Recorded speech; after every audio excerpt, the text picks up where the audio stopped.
Hello student, I am Uttam Pandey. In my previous video, I have discussed about Henry law.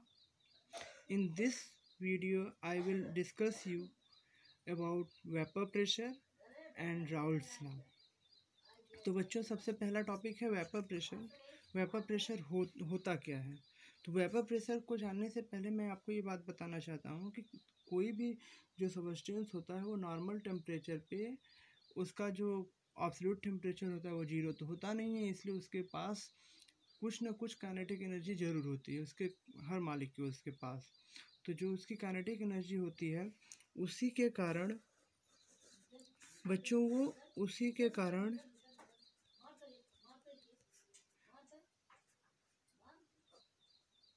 Irregular direction में random motion करता है, मतलब वो zig zag path पर motion करता है। ये हमेशा एक दूसरे से टकराता रहता है। इस मोशन को हम क्या बोलते हैं? आप इससे अच्छी तरह से वाकिफ होंगे, ब्राउनियन मोशन। ठीक, तो वो ब्राउनियन मोशन करता है। तो ब्राउनियन मोशन के कारण होता क्या होगा, ज़रा सोचना कि इस प्रकार से ये कोलाइड करते हुए एक सिचुएशन तो ऐसा आएगा जब ये सरफेस पर पहुंचेगा, या तो सरफेस पर किसी से टकराया नहीं तो सीधी निकल जाएगा, और मान लो टकरा गया तो खुद की डायरेक्शन चेंज कर लेगा और जिससे टकराए उसको क्या करेगा, आउटर सरफेस पर भेज देगा। जैसे ही ये अपने लेयर को छोड़ के आगे जाएगा, ऊपर का पार्टिकल ये किस में कन्वर्ट हो जाएगा, वेपर में। तो ये होता है तुम्हारा प्रोसेस पूरा वेपराइजेशन का। क्यों वेपराइजेशन होता है? ठीक, अब वेपर प्रेशर क्या होता है? तो नाम से ही क्लियर है कि वेपर प्रेशर, वेपर का प्रेशर मतलब वेपर प्रेशर। तो इसे हम क्या बोल सकते हैं? Pressure exerted by vapor of any liquid when liquid and its vapor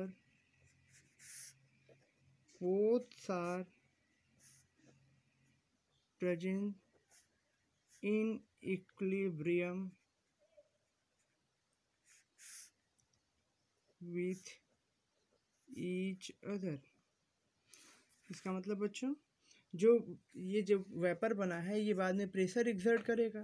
जब ये प्रेशर एग्जर्ट करेगा तुम्हारा, तो इसको यदि मैं कहीं किसी चीज़ से ढक दूं तो क्या हो जाएगा, जितने वेपर्स होंगे वो बारी बारी से पहले तो वेपर बनेंगे। जब वेपर्स की मात्रा ज़्यादा हो जाएगी तो अकॉर्डिंग टू ली चैटलर्स प्रिंसिपल, जिसकी कॉन्सेंट्रेशन ज़्यादा होती है वो तुरंत रिएक्शन करने लगता है और अपने प्रोडक्ट में कन्वर्ट होता है किसी भी इक्विलिब्रियम में, किसी केमिकल इक्विलिब्रियम में। तो ठीक इसी प्रकार से इस फिजिकल इक्विलिब्रियम में क्या होगा, जो वेपर होगा वो जब इसकी कॉन्सेंट्रेशन बढ़ने लगेगी तो वो लिक्विड में कन्वर्ट होने लगेगा, और लिक्विड हमेशा क्या हो रहा है, वेपर में कन्वर्ट हो रहा है ड्यू टू रैंडम मोशन। तो ये क्या हो जाएगा, एक सिचुएशन ऐसा आ जाएगा जब ये वेपर इस लिक्विड के साथ क्या बना लेगा, इक्विलिब्रियम। जब ये इक्विलिब्रियम बना लेगा तो इस इक्विलिब्रियम फेज में जो ये वेपर्स हैं इनके द्वारा जो प्रेशर एग्जर्ट होता है वही क्या बोला जाता है, तुम्हारा वेपर प्रेशर कहलाता है। तो आई थिंक आप अच्छे से समझ चुके होंगे कि वेपर प्रेशर क्या होता है। तो एक लाइन में आप क्या बोल सकते हैं, pressure exerted by vapour of any liquid when liquid and its vapour both are present in equilibrium with each other. ठीक है बच्चों, तो अब हम अगले टॉपिक पर जाएंगे, राउल्ट्स लॉ। बच्चों इस चैप्टर में राउल्ट्स लॉ, हेनरी लॉ, ये दोनों बहुत ज़्यादा इम्पॉर्टेंट हैं। तो राउल्ट्स लॉ क्या होता है हम उसके बारे में डिस्कशन करेंगे। याद रखना बच्चों, राउल्ट्स लॉ सॉल्यूशन के लिए एप्लीकेबल होता है, किसी सॉल्यूशन के लिए ही बताया जाता है। तो जब हम सॉल्यूशन की बात करेंगे तो होगा क्या, कम से कम दो सबस्टेंस तो मिलाया गया रहेगा। तो सबसे पहले हम बात करते हैं कि लिक्विड लिक्विड सॉल्यूशन के लिए Raoult's law for volatile liquid and volatile liquid solution के लिए। तो होगा क्या बच्चों, जब दो वोलेटाइल लिक्विड मिलाए जा रहे हैं, जैसे पेट्रोल डीजल मिला दिया जा रहा है, या केरोसिन ऑयल और तारपीन ऑयल मिला दी जा रही है, या केरोसिन ऑयल और डीजल मिला दिया जा रहा है, तो ऐसे केस में क्या होगा, दोनों वोलेटाइल हैं। तो वोलेटाइल है तो दोनों का वेपर बनेगा, ये तो श्योर है। अब वेपर किसका बनेगा, जिसका अमाउंट ज़्यादा होगा वो उसका वेपर ज़्यादा बनेगा, जिसका अमाउंट कम होगा उसका वेपर कम बनेगा, और जिसका वेपर ज़्यादा बनेगा उसका प्रेशर भी ज़्यादा होगा, मतलब वेपर प्रेशर ज़्यादा होगा। तो राउल्ट लॉ ने इसी को ये स्टेटमेंट में कन्वर्ट कर दिया है। According to Raoult's law, the partial vapour pressure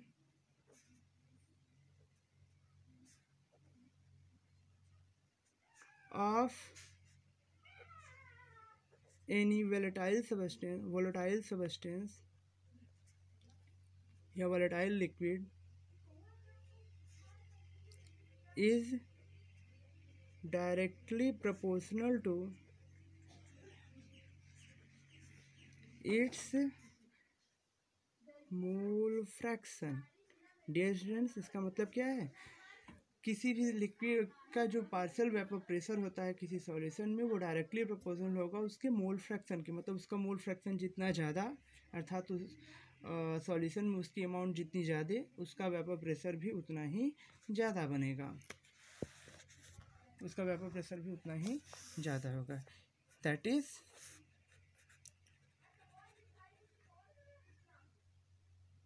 partial vapour pressure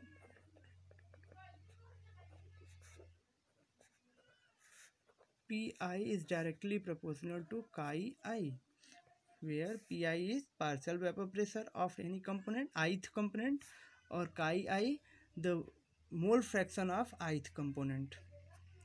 यहाँ से प्रोपोर्शनल हम हटाएंगे तो एक कांस्टेंट लाएंगे, ये कांस्टेंट होगा Pi not chi I। Here Pi not is known as, here Pi naught is vapor pressure of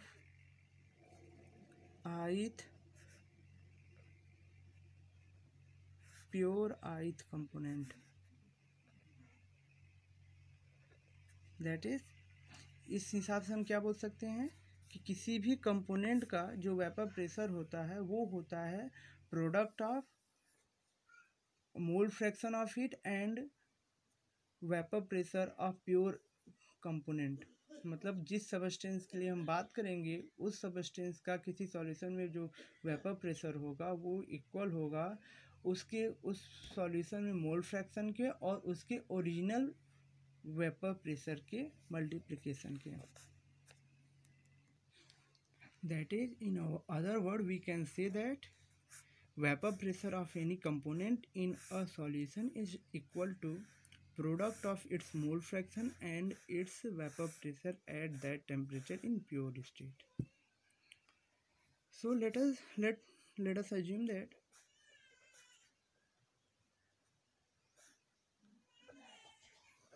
there are two substances, one is solute and second is solvent.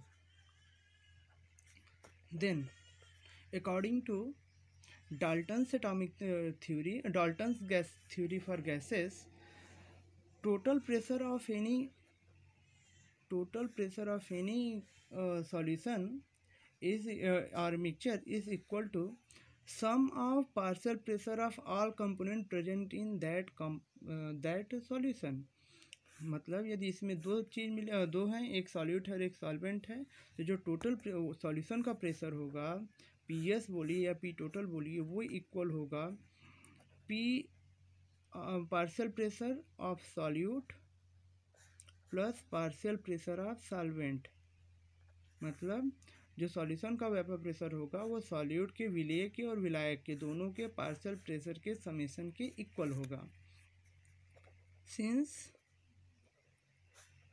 P is equal to Pi is equal to Pi naught into chi I, so P solute is equal to P solute naught into chi of solute. Similarly, P of solvent is equal to P of solvent naught into chi solvent। मतलब बच्चों विलेय का solute का जो partial pressure होगा वो equal होगा P of solute into chi of solute, मतलब solute के मोल फ्रैक्शन और उसके पार्शियल, उसकी इनिशियल प्रेशर के या प्योर स्टेट के प्रेशर के मल्टीप्लिकेशन के। इसी प्रकार सॉल्वेंट का भी। ठीक, तो टोटल प्रेशर पी एस या P solution is equal to हो जाएगा P naught solute into chi of solute plus where chi आप जानते ही हैं, काई क्या होता है आपका मोल फ्रैक्शन। तो पी नॉट सॉल्वेंट और काई solvent. For easiness take chi solute equal to काई 1 and stand solute equal to 1 and solvent equal to 2. So we can say that PS equal to P1 chi 1 plus P2 chi 2. This is Raoult's law for a liquid solution. Dear student, now we will talk about Raoult's law for a solution in which non-volatile solute is dissolved.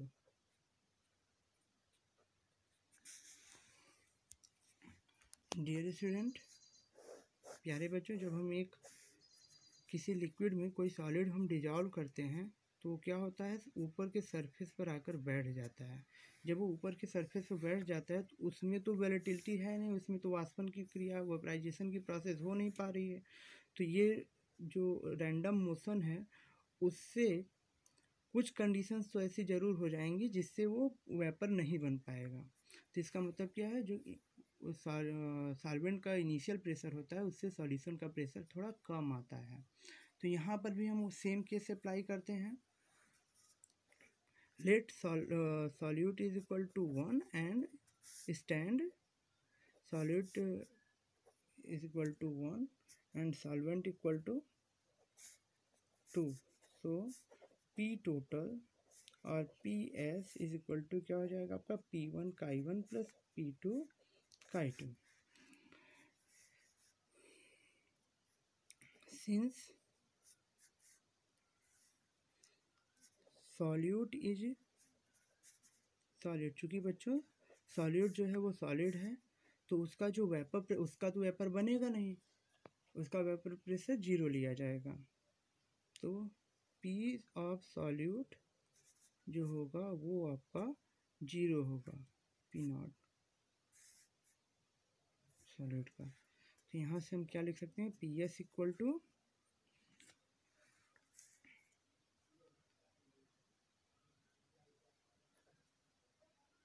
P2 naught x2।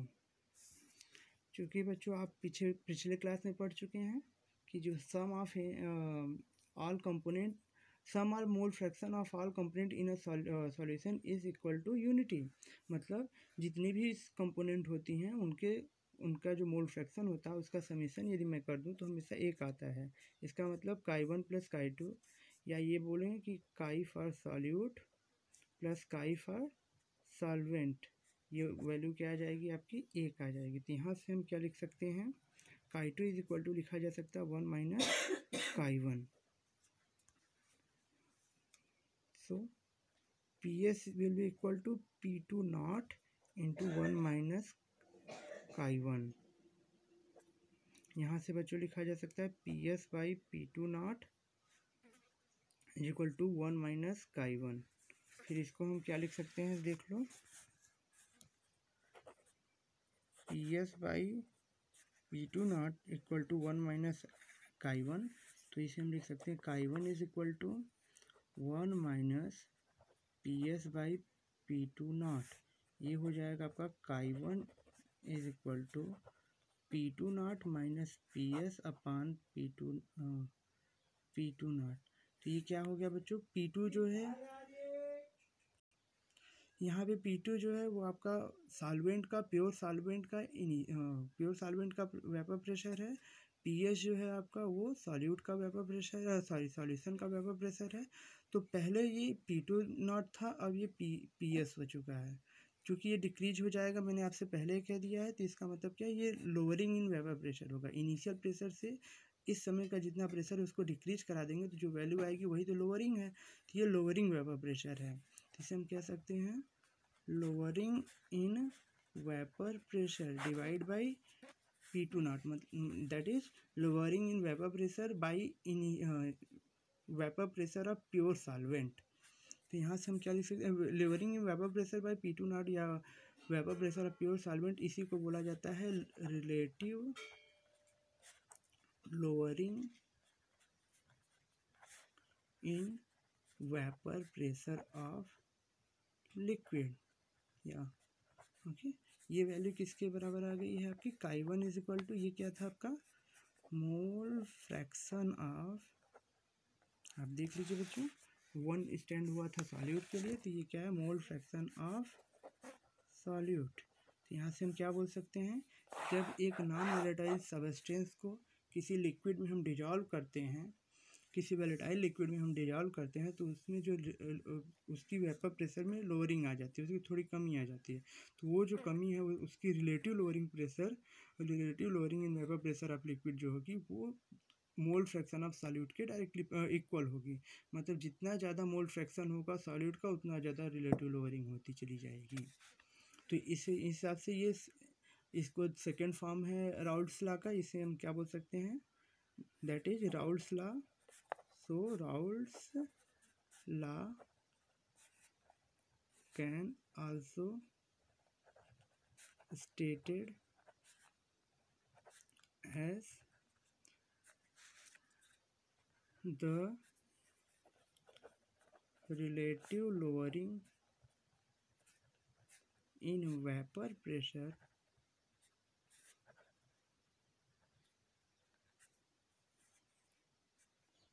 of solution